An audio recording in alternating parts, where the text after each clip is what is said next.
I will go, I can make it. Sabi ko gano'n. Tapos, talagang, sabi nga anak ko, parang, si mama, parang nagkaroon ng lakas. Sabi ko, parang bigla ako bumanga, pinilit ko bumanga. I will go, I can, tapos umiiyak ako, kausap ko yung mga friend namin. Tapos sila talagang nagpe-pray sila sa akin. Tapos, kamakasan, parang yung nangyari sa akin. Ang sigla ko, tapos nagmako akong maluwag para di makita yung mga yung mga buto ko. Tapos yun nga, hanggang sa makarating na kami doon, ay nakakatawa pa nga dahil di ba, natama ka sa gano'n, pinagulya, kahit lahat, di ba, pinangubad mo. Nung inubad ko yung jacket, dahil naka-sleeveless na ako. Naka-sleeveless na ako. Eh di, nakita yung mga buto-buto ko. Natawa yung mga Saka hindi kami yung in-inspection yung mga ganon. Sila lahat pati mismo mga Israeli, talaga kung bulat natin yung mga gamit nila. Kami hindi, parang walang nakikita eh. Wow! Parang hindi tayo na Tapos sabi niya, kami naman, ba't hindi pa kami namin? No, pinagano na kami. Wow! Tapos basta maraming miracle ginawa ng Panginoon.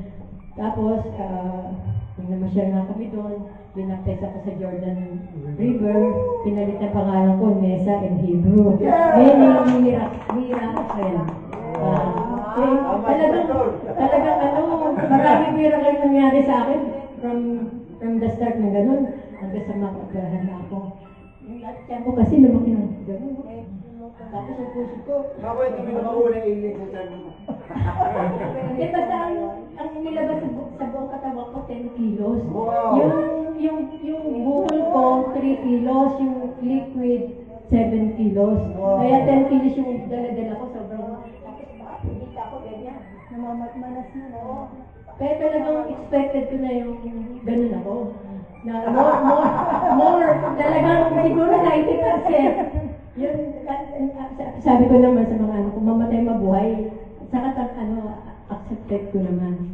Basta mamatay mabuhay, sa Lord, basta sa Lord tayo. Nung inoperahan ako, ganyan nakalaki. Tapos, 10 kilo yung laki, 10 kilo. Hindi, 10 kilos yung lahat ng nilabas sa akin, pati liquid. Kasi yung 3 kilos, yun yung mahal ko dito. Metastasize na yung cancer ko. Actually, may cancer pa daw ako, sabi ng doktor, kaya nire-record ako mag-chemo. Kaso isang chemo ko pala, para mamatay ako. Nakalbo pa nga ako eh. Kasi longer ako mahaba, ginupit ako yung sarili ko gano'n. Kasi laglagan. Eh, parang hindi ko kaya kasi depende sa pagtanggap ng katawan ng chemo eh. Meron ka parang walang nangyayari, kung kinikim nyo. Nakakailang kilo na sila. Ako isang kilo pa lang. Hindi na ako umulit. Sabi ko, ayoko din. Sabi ko sa anak ko, ayoko na. Baka dyan pa ako mamatay sa chemo. Sabi ko, basta, Diyos na bahala sa akin. At saka actually, handa na yung gibinan ko, yung damit ko. Naman namili na yung gibinan niya. Pero may nakutas. Kasi yung sebo ko. Yung sebo niya. Talaga. Hinanda niya na lahat. Kasi lahat sila, majority ng mga doktor nagko-commit. Talagang ganun ako. Saka yung ibang doktor, ayaw akong tanggapin. Dahil baka daw, open, close lang ako, buksan. Tapos, close din. Parang takot na silang buksan ako. Pero may isang doktor siguro ang Lord ang nag-provide nun. Tapos yun nga, hanggang sa nasa operating room ako, sabi ko, pero may peace of mind ako. Tanggap ko naman kung ako ano mangyayari. Pero sabi ko, kahit ang daming nagsasabi, ganun ako.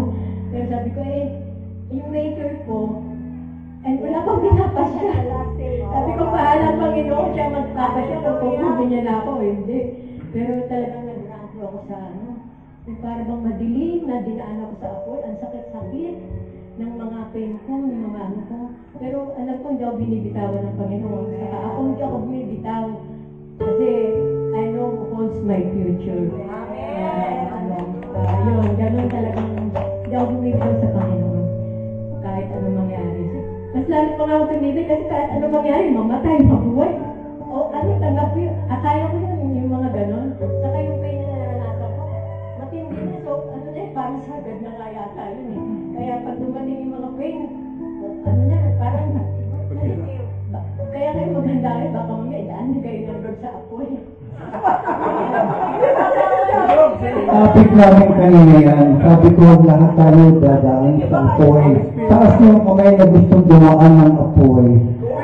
Dahan-dahan. Sabi pa yung isang kapatid, pwede bang tumawad? Lord, continue na. Dadaan ka talaga sa apoy. Tuloy yung kwento. Ayun, talagang feeling sabi ko, Lord, pag ganito, parang silent kayo. Sabi ko, is my pain. Ganun, talagang, although na parang silent ang Panginoon, parang tahit, walang sagot, walang ano.